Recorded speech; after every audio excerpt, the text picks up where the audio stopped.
Bonjour tout le monde, deuxième round.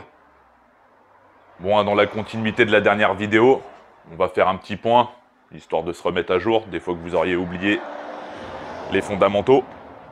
Vu qu'on va poser le berceau par terre avec le moteur et la boîte, on déconnecte bien entendu tout ce qui est lié au berceau, bloc et boîte. Donc, aussi pour le passage du berceau sous la bagnole, va falloir qu'on dépose les amortos, ça tombe bien, on va les changer, donc quitte. Donc déconnexion bien sûr de tout ce qui est capteur ABS, témoin d'usure, les flexibles. Ici on avait déconnecté tout ce qui était faisceau moteur, les durites, enfin tout ce qui touche à l'alimentation des différents circuits. Par rapport à la dernière fois, en off, le temps que ça charge, j'ai déposé la vis au niveau de la colonne de direction et la crémaillère. J'avais oublié une petite durite de liquide ici, qui va jusqu'à la durite plastique ici. J'avais commencé à déposer l'échappement, également en off. Et du coup, on va s'intéresser à l'arbre de transmission. Donc, quand vous déposez la ligne comme ceci, il y a le pare-chaleur qui est juste au-dessus, ici. Ce qui va nous libérer la place pour avoir accès à un autre support ici. Enfin, plus une plaque de protection au niveau de l'arbre de transmission.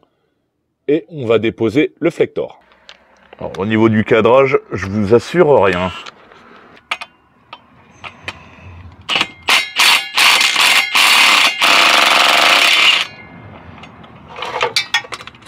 Une.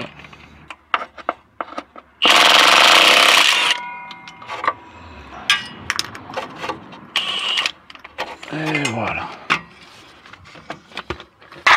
Ah.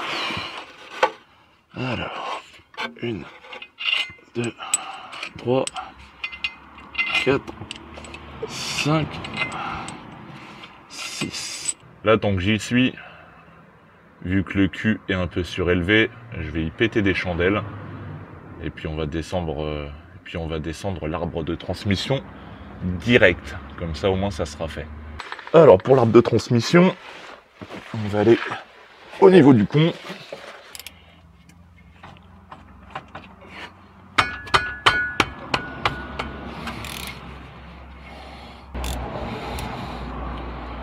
En gros, on désaccouple l'arbre de transmission au pont.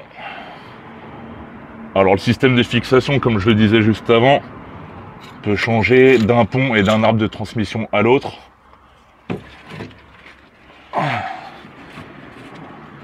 Mais le but, c'est de le désaccoupler, tout simplement.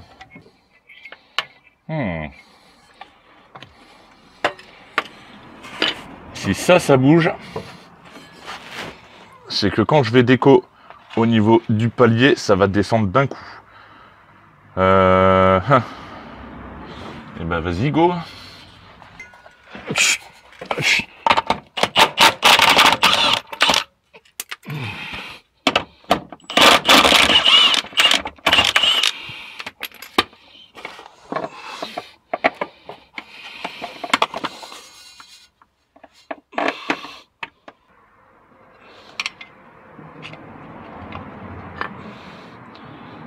En fait, c'est que le flector, il veut pas se décoller de l'arbre. Il est soudé dedans. Enfin, soudé. Il est bien enquillé dedans et il veut pas bouger. Les aléas du direct. Bon, faut pas une perme pour sortir ça, là, putain. Allez, descends, là. En général, c'est plus côté pont que ça fait chier qu'ici, là. Ça va finir, je vais faire le sauvageon.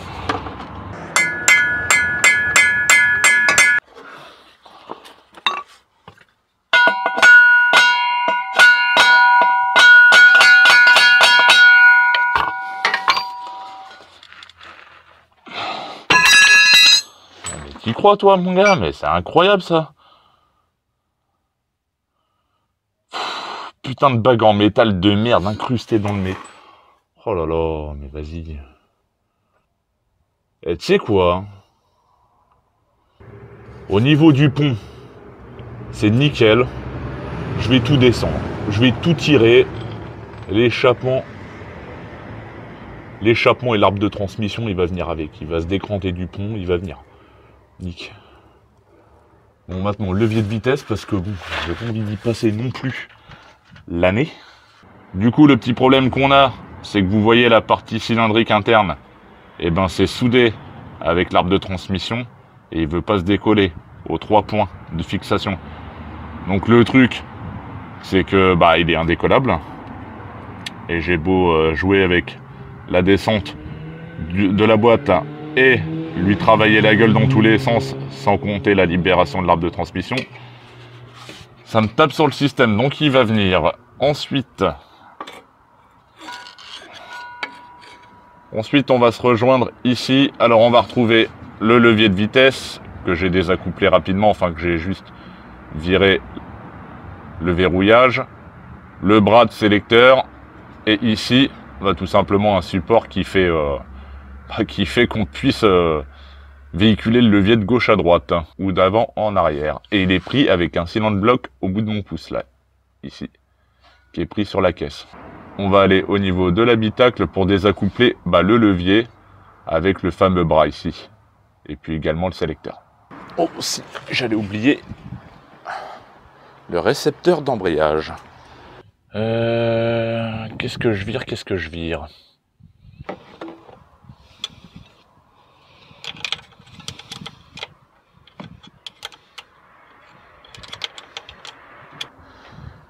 Récapitulons.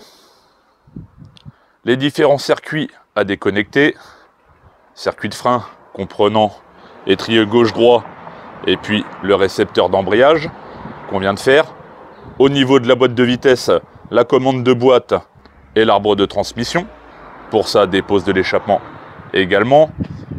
Dégager tout le devant avec circuit de direction assistée, liquide de refroidissement, échangeur, enfin tout ce qui peut faire chier dans le coin. Également le faisceau à déconnecter. Le DDE est quand même resté dedans. Circuit de carburant également.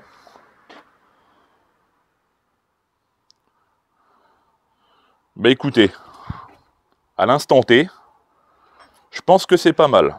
À part cette histoire d'arbre de transmission, Flector surtout qui veut pas dégager, c'est la première fois que ça m'arrive. C'est pas grave. Une fois qu'il sera devant la bagnole, à grands coups de marteau masse dans sa tronche, c'est sûr que ça va y aller. Au niveau du pont, j'ai vu qu'il était tout de même libre, donc quand je vais avancer le tout, il va venir avec. Pareil pour le dégagement de l'échappement. Là, il y a juste la barre anti-roulis qui tient les précata en sortie de turbo. Donc ça, pareil, dès que le berceau va descendre, je vais pouvoir libérer le tout. Je fais un peu de rangement, je trie mes billes, et puis bah écoutez, je vais commencer à sortir la chèvre.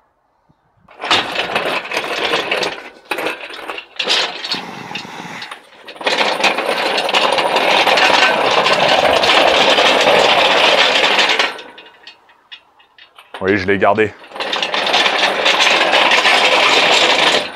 Je lis les commentaires. Alors, on est bien en pente en plus là.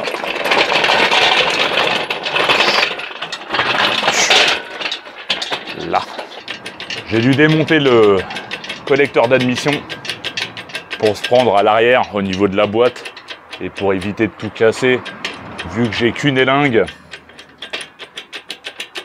Fait avec les moyens du bord. De toute façon, le collecteur d'admission allait bouger. Bon, ça serait bien que tu montes plus vite, toi.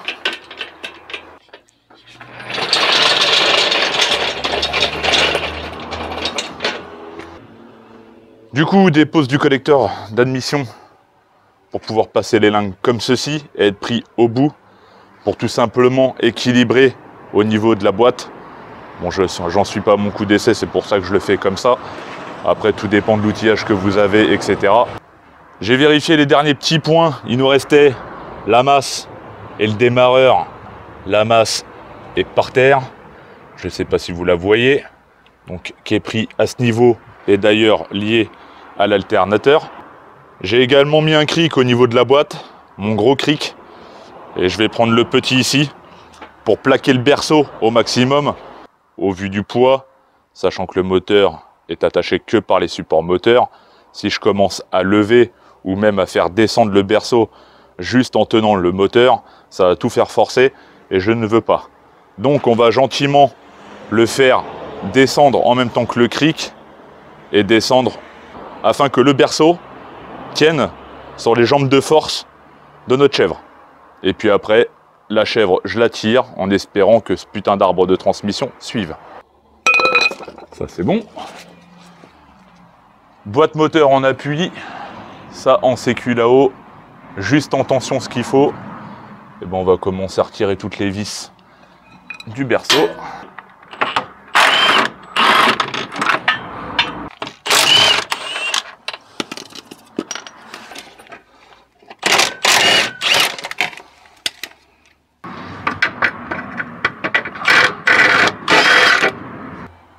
Il reste plus que la colonne de direction.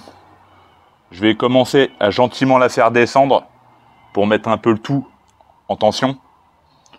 Puis bah, je vais lui friter la gueule histoire de le défaire de la crémaillère.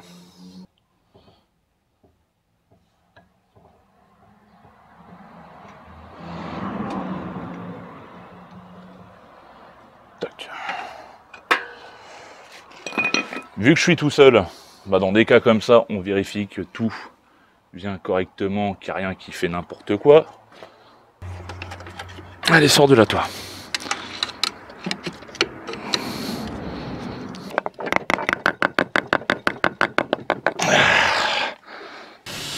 Ok. Maintenant qu'on a accès à cette suspate,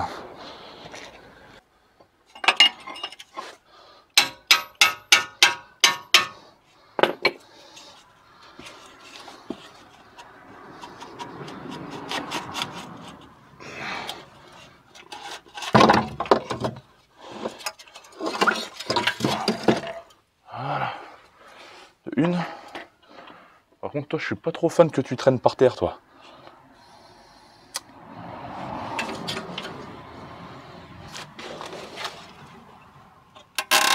Voilà. Tac. Ça, c'est bon. Bon, la boîte, elle tient par la chèvre. Ok. Oh, colonne de direction, c'est bon. Donc ça, on va pouvoir le redescendre gentiment. Ça donne chaud, ces conneries.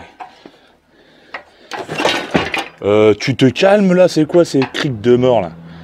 Putain.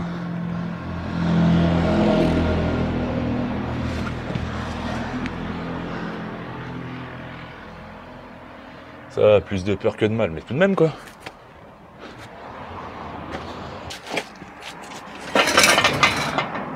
Ça, c'est bon. Mais écoute, il reste plus que l'arbre de transmission. Est-ce que ça vient, ça?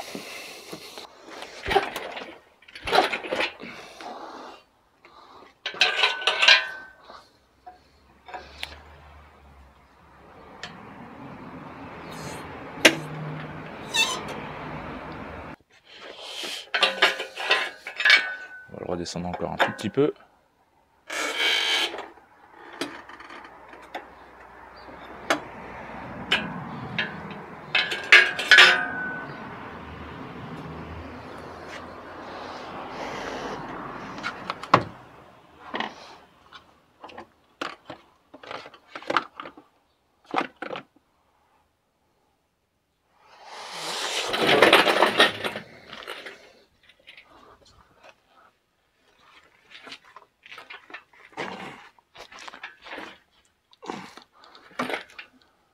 Oh mon merde. Putain ta gueule.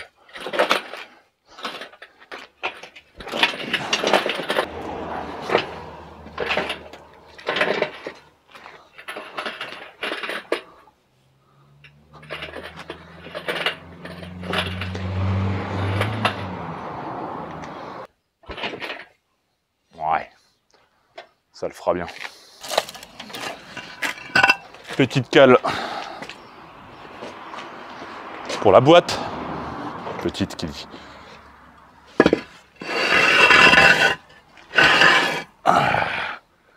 Voilà. Allez, repose-toi.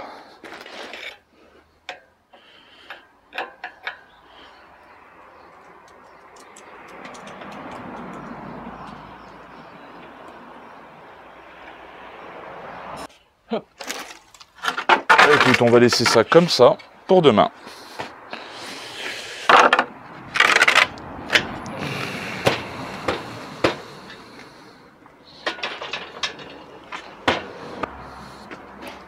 Du coup, le fameux flector indémontable, comme vous avez pu le remarquer, je raconte pas de conneries.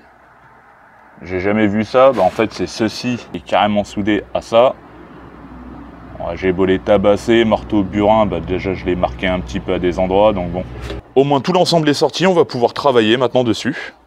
Entre la boîte embrayage volant moteur, turbo, qui est là, ça va être pas mal pour bosser.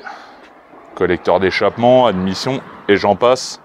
Bon, vous l'aurez compris, tout ceci, c'est pour les prochaines vidéos. Du coup, j'ai passé une plombe à le caler correctement. Mais vaut mieux prendre son temps et faire les choses bien que de se retrouver avec un moteur par terre le lendemain. Donc bon, ça c'est fait. Il n'y a plus qu'à voir le reste. Ça sera demain. Allez, je vous dis à bientôt. Bye.